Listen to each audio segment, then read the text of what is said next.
Welcome to Newsmax TV. I'm Kathleen Walter. With us now in Washington is Representative and Dr. Paul Broun, Republican from Georgia.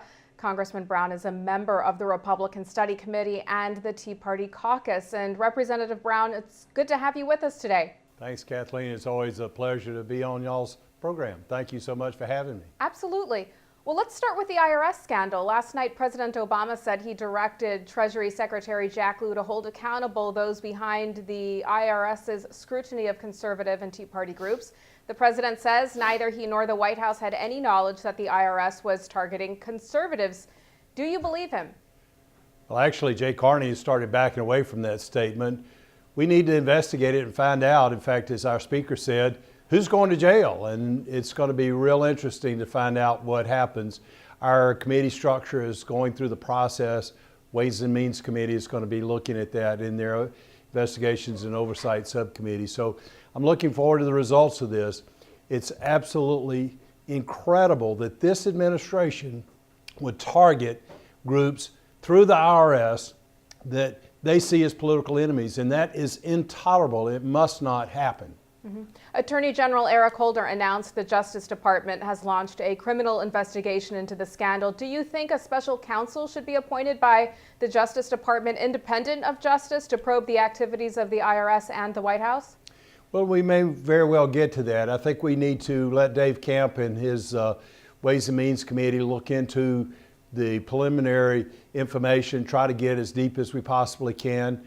I think it may very well come to the point of having a special counsel. Certainly, we see top-rated or top-level bureaucrats within the IRS knew about this as early as 2011, and it continued to go on. So we need to look into it. We need to get all the answers. We need to find out who started this whole process.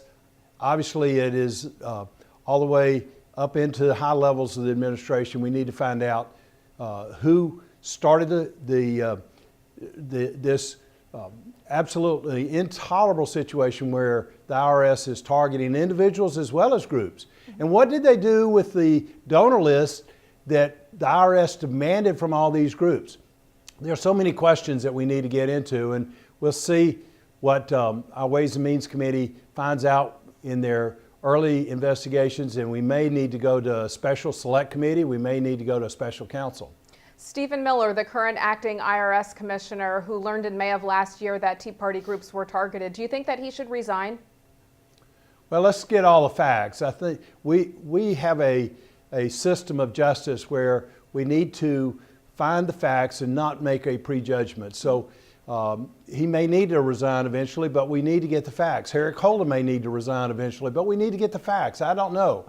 So we just need to see what officials were involved in this, how high up in the administration it went. We know it goes into high levels of the administration, and it's intolerable. In fact, liberals, conservatives, Democrats, Republicans, and independents all should be very, very fearful of government using the powers of the IRS to punish people who they deem as being enemies to the administration. And it doesn't matter who's in the administration, whether it's a Democrat or a Republican. This is intolerable. It cannot stand, and it must cease.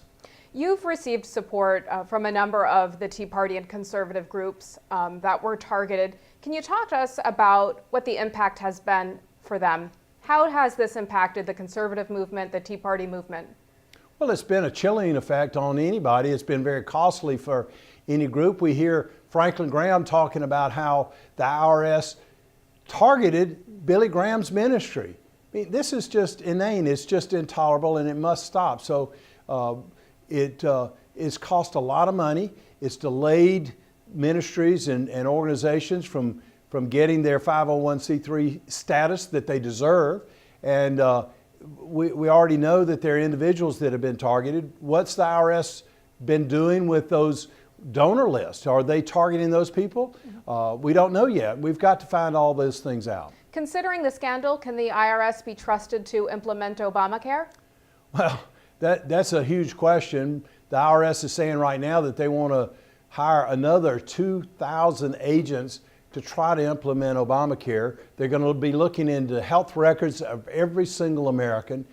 This is a tremendous intrusion into the doctor-patient relationship and the employer-employee relationship. Obamacare must be repealed, and it must be ripped out by the roots. We need to replace it with some kind of policy that makes health care cheaper for everyone, provides coverage for all Americans, and it's going to save Medicare from going broke. And my Patient Option Act does just that. The House votes again on repealing Obamacare, considering that a full repeal is impossible, considering Democratic control of the White House and the Senate. What do you see as the significance of this vote? Well, I think we ought to have a vote on the floor, a minimum of once a month over this whole Congress, so that the American people can see how bad Obamacare is. We should have vote after vote to repeal the whole law. I think we should have votes to repeal the medical device tax and the IPAB board and the onerous parts of it. We need to repeal the taxes of Obamacare. Now, I'd like to see our leadership, in fact, I've been encouraging our leadership to have a vote at least once a month over this whole next Congress, because what we need to do is have a president that will sign a repeal and replace bill. Obamacare is going to be a destroyer. It's already destroying family budgets and business budgets. It's going to destroy the federal budgets and state budgets also. It's already destroying the innovation in healthcare industry. It's already destroying the doctor-patient relationship. We need to get rid of Obamacare, and the best way to do that is get the American people to demand from all elected representatives, Democrat and Republican alike, that we repeal this bill that is going to destroy our liberty and destroy our nation from an economic perspective if we don't get rid of it. And we need to put the Patient Option Act, which Freedom Works in the last Congress said was the best health care reform bill out there. We're going to be reintroducing that, and hopefully we'll get a vote on my Patient Option Act also. Last question for you, Representative. The Washington Post reported last weekend that Health and Human Services Secretary Kathleen Sebelius was soliciting private donations to help implement Obamacare. In your view, is this ethical and legal? Well, I'm not a lawyer. I'm a medical doctor. I'm a family doc, and I don't know about the legality of her doing so. It certainly seems unethical to me for the government to be trying to promote or get people to promote this very onerous, destructive law that we call Obamacare.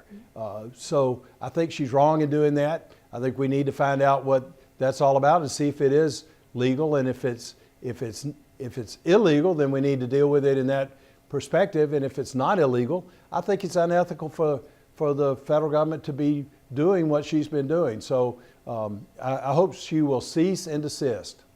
Representative Paul Broun, Republican from Georgia, thanks so much for joining us today. Thank you. And thank you for watching Newsmax TV.